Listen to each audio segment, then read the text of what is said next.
Every day I strive to find joy and connection in my life. Obviously, part of that is my amazing family and friends, but also a huge component is the wine business. I have spent the last 19 years as an importer and distributor of wine in Washington, D.C., and let me tell you, it fills my bucket.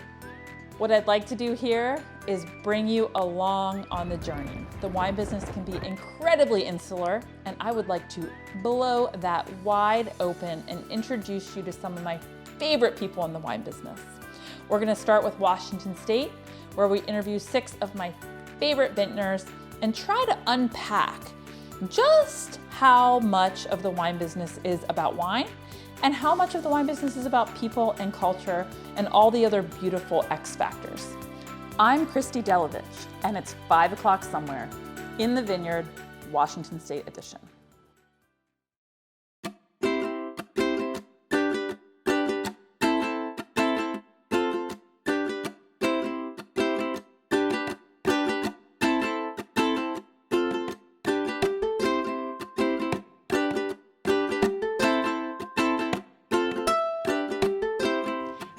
Christy Delovich here. It's 5 o'clock somewhere in the Vineyards, Washington State edition. I am here today in Walla Walla with Josh McDaniels, CEO and Director of Winemaking for Bledsoe Family Wines and Doubleback. Thank you so much for having us. Yeah, thanks for being here. You picked a great time of the year to come out and visit. Oh my God, the light is so beautiful here. Yeah, it's we're bottling this morning, so I got to watch the sunrise, all morning, and it's just been pretty perfect. What are you bottling? The new Doubleback vintage. So Doubleback Cabernet, 2019, going into bottle yesterday and today. So it's always a good feel. I tell my guys it's the last chance, hope I can cuss, last chance to fuck it up. Yeah, exactly. Yeah. So is it, what time is it right now? It's 9 o'clock. So I think it's time for like our first glass of I wine. think so too, right? for sure. I mean, we're in wine country, when in Rome, right? Yeah, you're in a winery, you can drink as early as you want. So we visited, we've had an amazing visits this week. You are second to last winery. Yeah. So we saved the best for last, right? I love that, yeah. So cheers to you. Yeah, cheers, thank you. So tell us a little bit about first of all, let's start with the owner. This is a little bit of a unique situation. Mm-hmm. We are a wine crowd, so we're gonna just start at the basics. Mm-hmm. Who is Drew Bledsoe? My husband would cringe hearing me say that. Yeah. But for everyone especially on the out East there. Coast, yeah. So Drew grew up here in Walla Walla. He played football for Washington State University, and then went number 1 in the 1993 NFL draft. He was number 1. Yeah. That's cool. To the New England Patriots, back when they were really bad. They had the number 1 draft pick for a reason. And he played 13 years in the NFL, and retired in 2006 after the 2006 season. Mm-hmm. And had a pretty good career, and launched doubled back to his hometown to launch a wine project. So give me the Doubleback. Yeah. What does that mean so to him? When I met Drew, and I was kind of a young wine geek, and I thought, I heard, Drew was gonna, I'd watched him on TV and watched him play in the NFL. Are you a football fan? Yeah, I am. Okay. Yeah. I grew up playing sports, and I remember thinking, Drew said he was going to launch a wine project in his hometown, and I was like, well, that's great. He sounds good at football.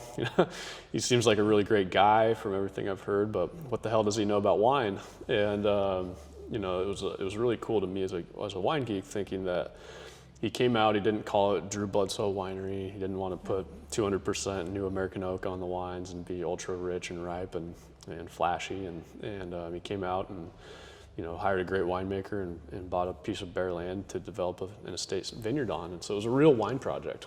It wasn't this celebrity stigmatized wine brand that we've all seen overdone too many times, and usually not very interesting. So I really gravitated towards the project. So what was the task? Like what was his vision? What was his mission? Yeah, originally, so he wanted to focus on one wine. It was Doubleback. It was just going to make the best Walla Walla Valley Cabernet possible. Okay. And so now today, we make a few different wines, but we have 4 estate sites here in Walla Walla, all that we farm ourselves, and We're still pretty committed to that vision, but we do make a Merlot under Doubleback, and we also make an estate reserve, which is just kind of the best wines from our estate sites that year. So still very focused, but it's expanded a little bit. What do you have individual names for the 4 sites? Yeah, so McQueen, everybody at home can't see it, but that photo on the wall, that's McQueen. It's actually, if you look out the tasting room window, this ridge line out here, that's actually a tectonic plate that buckled up, and it's a ridge line of fractured basalt. So if you were here at night, you can kind of see them over there, but on top there's windmills all over the top of the ridge line, so it's very windy, which obviously beats down on the vines and stresses them out and thickens the grape skins, but it also has eroded the soil. So the south side of that vineyard is really, very much just planted into straight fractured basalt. We were actually over there yesterday with Marty Clubb. Yeah. So Marty likes to copy us, which I was giving him a hard time for, but they're making great wines. But Marty's got a cutout on his piece that you can actually see what we're planted into. Yeah, we were there, and we got some great shots of that. Yeah. It's very dramatic. It's pretty cool. Yeah, it's pretty cool. And really interesting because you take a look at the basalt and you're like, how are the vines penetrating this rock? Yeah. But then you go over and you touch it and it crumbles. Crumbles, yeah. It breaks down into basically red clay. Yeah, and then when you take a piece off, you can actually see the red clay, and then also these really cool limestone deposits, which surprised me. Yeah, it's I cool. did not expect that. Yeah, it's pretty cool. And there's also like everything, like we always say, it's like the fire and ice story in Washington and Oregon. It's all the volcanic layers that were deposited, and then the flood sediments that came in. And so those are kind of the juxtaposition there, is that this is up above the flood level. So it's really pure, that granite and less soils, or not granite, but basalt and less soils. Yeah, that's amazing. Super so different. Tell us a little bit about what we're drinking at 9 a.m. And again, cheers to you making the time. Cheers to 9 a.m. drinking, only in the wine business. Yeah, well, I wish I could say this was my first glass of wine today. You do seem relaxed. Yeah, exactly. Yeah, well, I had to get back to normal. So this is 2018. This is Bloodsoe Family Winery Cabernet. So this is so the interesting thing on this wine. One thing that I always like about it, it's released 9 months before Doubleback. So it's really fun for me because it's kind of like the preview of Doubleback. Okay. So everybody always asks, like in the market or consumers, it's like, what's the vintage like? Yeah. And so this is the wine that you can introduce the vintage with, which is always fun for me because there's so much nostalgia around every vintage, and kind of a story about how the wines came together. But also, when Doubleback was launched, I was at Leonetti. I grew up there, spent a long time there. Leonetti. Yeah, which is kind of the founding father of Washington wine qualitatively. Sure. And they were going into an estate model. Okay. And so Doubleback got to cherry pick all of their historic fruit blocks. And so fast forward 10 years, Doubleback was going all estate. And so we took all of those historic fruit blocks and created this project out of a love for those blocks. So this is Seven Hills Vineyard Block 1 Cabernet. This is Old Vine Pepper Bridge Cabernet, and it's still some of our estate fruit, like Bob Healy, and that's up on the ridge also. And LaFour Vineyard Syrah, which is down in the Rocks District, or Cabernet, which is down in the Rocks District. So this is like, what I always think about, this is the quintessential Walla Walla. This is the historic really nice blocks that the Walla Walla was built on for the last 40 years. And so it's very much just a really great representation of the valley and in Cabernet form. So for folks at home, how would you describe this wine? So this wine, it's a little bit more red fruit driven, just because the Seven Hills Block 1 is a warmer site. It's so interesting. Like, you kind of have, I'll try to do this so that they can see it. But you have like the Rocks District and the flat, and then you have the slope up all the way up to McQueen. And then Seven Hills is kind of on the baseline of that. Sure. And so we kind of start picking at Seven Hills and then move down into the flat and then back up onto the top. Okay. And so Seven Hills is kind of the warmest site. Sure. And because of that, you get like prettier red fruits, and you get a little bit, different ripeness levels there. It's gorgeous. What about the tannins? Speak to the tannins. Yeah, I think they're a little bit softer. And I think because of that, they're also like a little bit more approachable than Doubleback would be at the start.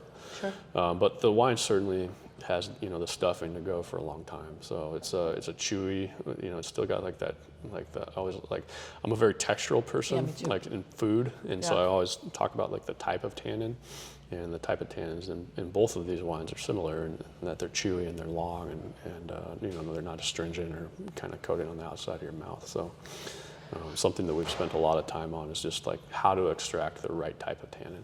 So, a lot of this trip has been about building context around Washington State wine. So you being native, what's something that people don't know about Washington State? Yeah, Doesn't have to be wine, doesn't have to be food, it Yeah. can be anything. I was talking to Winebow's executive team and with the new Bigfoot shirts, and I've actually never seen Bigfoot, so I don't know if I don't know what the East Coast thinks about us. But it's funny. Drew and I were up in Montana, and we filmed a video for the team. And I thought it'd be funny, like we were gonna try to get Drew like coming out of he's a big guy, so he kind of could play it off. Bigfoot. Like, yeah, I could be kind of focused on, and then maybe he could come out of the woods like Bigfoot.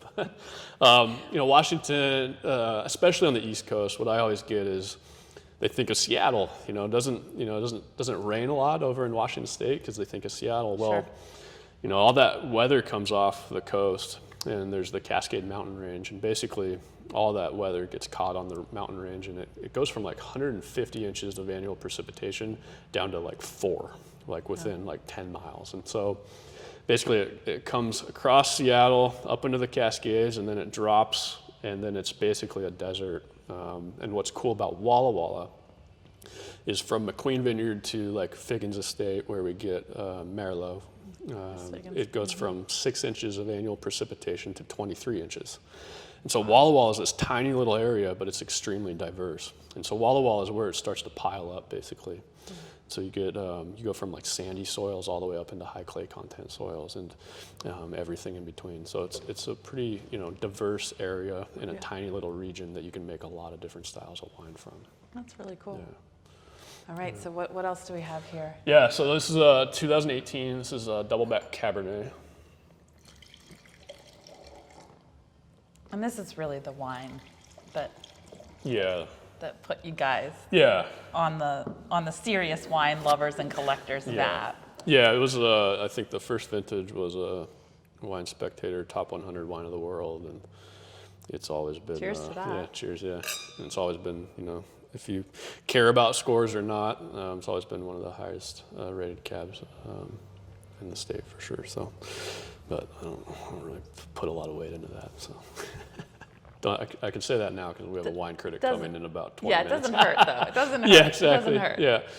Yeah. So this is mostly McQueen, which we just talked about, which is high up on the ridgeline. It's all about tannin and acid.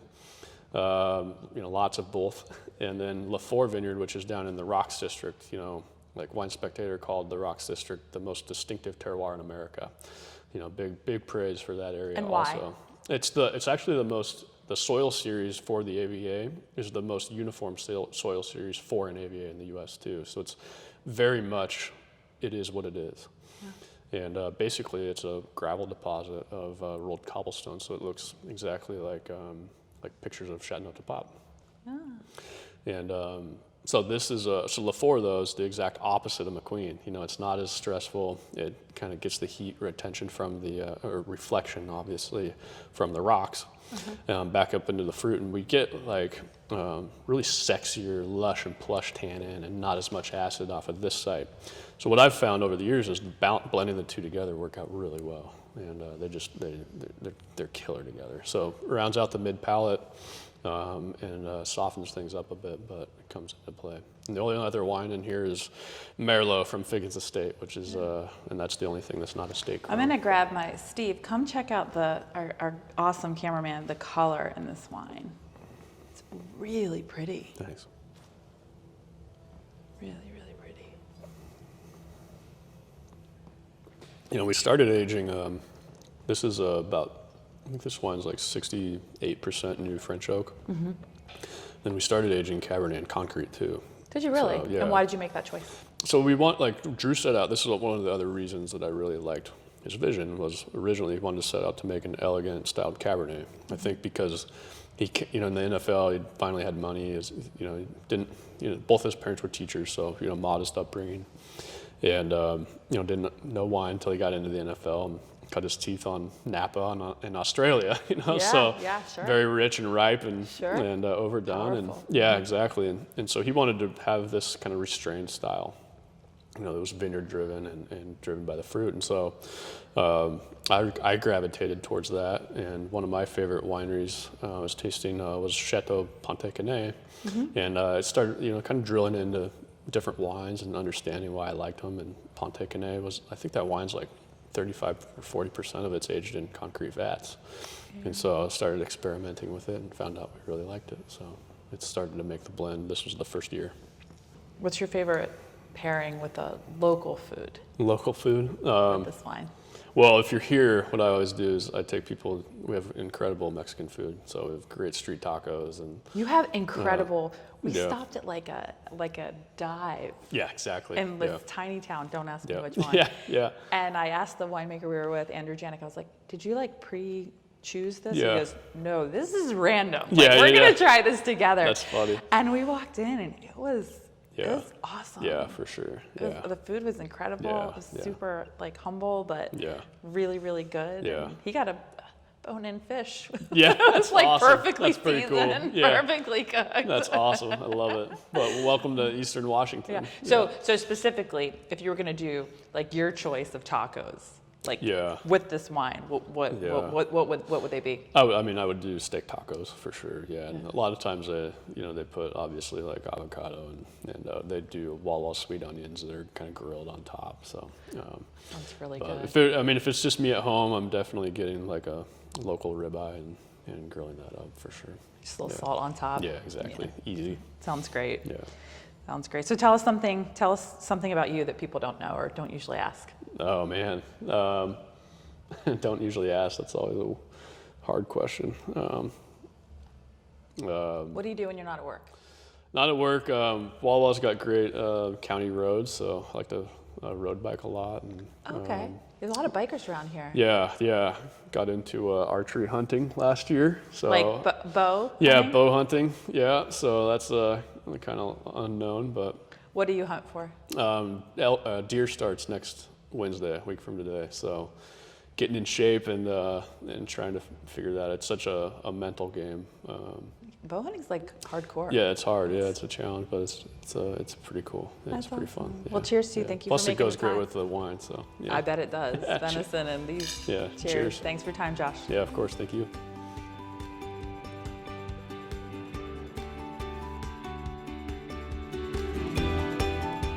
Cheers! Thank you for watching.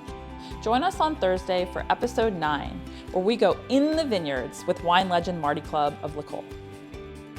We will be releasing a new episode every Tuesday and Thursday at 5 p.m. through November 11th.